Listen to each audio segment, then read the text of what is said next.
भोज निमंत्रण में मतलब रहता है हम लोगों का बुलावा, और उसमें ऐसे कहाँ रोज भोज हो रहे हैं यार, कहाँ रोज भोज हो रहे हैं? कोई वृंदावन धाम थोड़ी है। गांव गली में तो कभी कभी किसी का ब्याह हुआ तो करवा दिया, ले रोज भोज कहाँ हो रहा है गांव गली में? कभी ऐसा हो तो चले गए, राधा राधा खाया, क्या चला गया। प्याज लहसुन वाला रहता है तो इसी। नहीं, प्याज लहसुन वाला तो भक्त को नहीं पाना चाहिए, क्योंकि वो तमोगुणी होता है। तो वो बता दे भाई कि हम प्याज लहसुन नहीं पाते हैं, तो बात है। नहीं तो जैसे गांव में हमारे प्याज लहसुन पड़ा निमंत्रण होता था जिसमें भोजन बनता था, तो खीर में प्याज लहसुन नहीं होता, गुलाब जामुन में प्याज लहसुन नहीं होता। तो हम बैठ गए पंगत में और बस भाई ये रख दो, अगर वो एक गुलाब जामुन एक कटोरी खीर दे देता पर्याप्त, तो भैया अब उसको पा के अपना निमंत्रण भी पा लिया। बहुत बुद्धि से काम लेना चाहिए। हाँ, पूरी खीर और क्या बढ़िया। पूरी में कोई प्याज लहसुन थोड़ी बड़ा होता है। हाँ? बिल्कुल ऐसे ही चाहिए, ऐसे ही चाहिए। मान लो हम टेबल में बैठे हैं, अब होटल वाले का है दोनों चीज परोस, तो हम अपने टेबल में रोटी दाल खा रहे हैं, वो यहाँ मांस खा रहा है, हमें कोई परेशानी नहीं। भैया तुम्हारा तुम्हारा भोजन, हमारा हमारा भोजन, हमको अपने काम से मतलब, राधा राधा राधा। हम पृथ्वी थोड़ी बांट लेंगे, ऐसे मेज नहीं बांट लेंगे। हमारे सामने आ गए, हम अपना पा रहे, राधा राधा राधा, तुम जो पा रहे हो हम देख ही नहीं रहे, समझ ही नहीं रहे।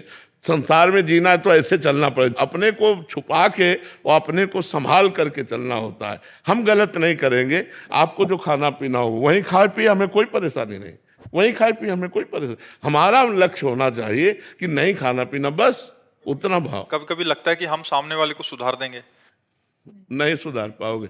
अगर वो सुधरना चाहता है तो सुधर सकता है, अगर सुधरना ना चाहे तो भगवान भी नहीं सुधार पाए, दुर्योधन को कहाँ सुधार पाए? समझा तो रहे थे, समझ पाए? बोले 5 ही गाँव दे दे, बोले सुई की नोक बल नहीं देंगे, बोले अब मरोगे फिर। बोले देख लेंगे, युद्ध होगा। और महाभारत युद्ध हुआ। भगवान ने कहा कि भाई तुम्हारी शर्त थी 12 वर्ष का वनवास और 1 वर्ष का अज्ञातवास, ये पूरा होने के बाद आप पूरा राज्य दे देंगे, अब आप राज्य दे दो। तो बोले नहीं देंगे। बोले आधा राज्य दे दो, इंद्रप्रस्थ में राजा बन जाएंगे युधिष्ठिर, और हस्तिनापुर में आप हो जाओ। बोले नहीं देंगे। बोले आखिरी बात 5 गांव दे दो। बोले सुई की नोक भर भी नहीं देंगे। भगवान समझा पाए उसको? अगर नहीं समझना चाहता सामने वाला तो भगवान जगत गुरु श्री कृष्ण नहीं समझा पाए, हम तुम तो उनके अंश हैं, हम कैसे समझा पाएंगे? राधे राधे महाराज जी। महाराज जी, मुझे गुस्सा बहुत आता है।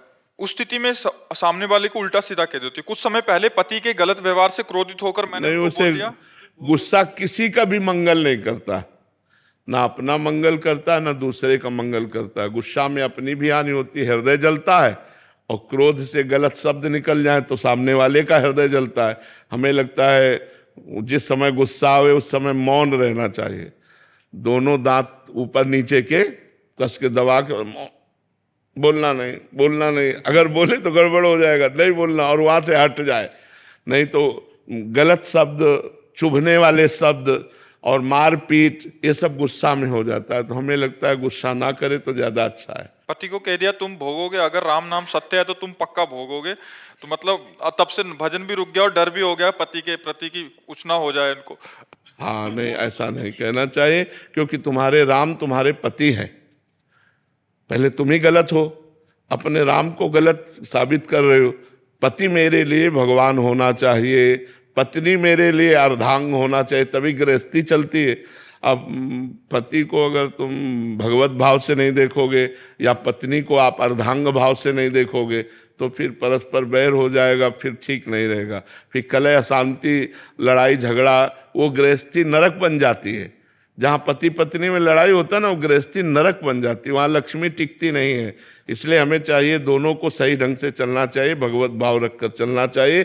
जब गुस्सा आवे तो चुप हो जाना चाहिए, गलत नहीं बोलना चाहिए। हाँ जी, मैं ऐसे कुछ गलत नहीं करती, वो छोटी छोटी चीजों में मतलब कभी कभी ऐसा होता है कि बहुत ऐसा नाराज हो जाते हैं। छोटी छोटी बातों में सहन करना सीखे। छोटी छोटी बातें ही बड़ा रूप ले लेती हैं, छोटी छोटी बातों में ही बड़ा उपद्रव होने लगता है। हम उसे छोटा ना समझें, चिंगारी को छोटा ना समझें। अगर फूस मिल गई तो वो ज्वाला बनने में देर नहीं लगेगी। क्रोध रूपी चिंगारी बहुत बड़ा अहित कर सकती है, इसलिए हमें क्रोध रूपी अग्नि को शांत रखना है। नाम जप करो, जब क्रोध आवे दांती पीस लो कि मुझे मौन रहना है, बोलना नहीं है, हट जाओ वहां से। जो उपाय आपको करना हो करो, पर क्रोध ना करो, क्रोध करने से हानि है। जी लगता है कब तक सहें, मतलब गलत नहीं है तो फिर भी बार बार नाम जब करोगे तो ये भी बात खत्म हो जाएगी, कब तक सहो, हंस के।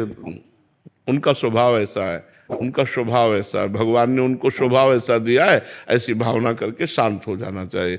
हम सत्संग सुनते हैं, हम भजन करते हैं तो हमको शांत हो जाना चाहिए। वो सत्संग नहीं सुनते, भजन नहीं करते तो उनका ऐसा स्वभाव है, ऐसे चलना चाहिए। बहुत प्यार भरा जीवन व्यतीत करना चाहिए।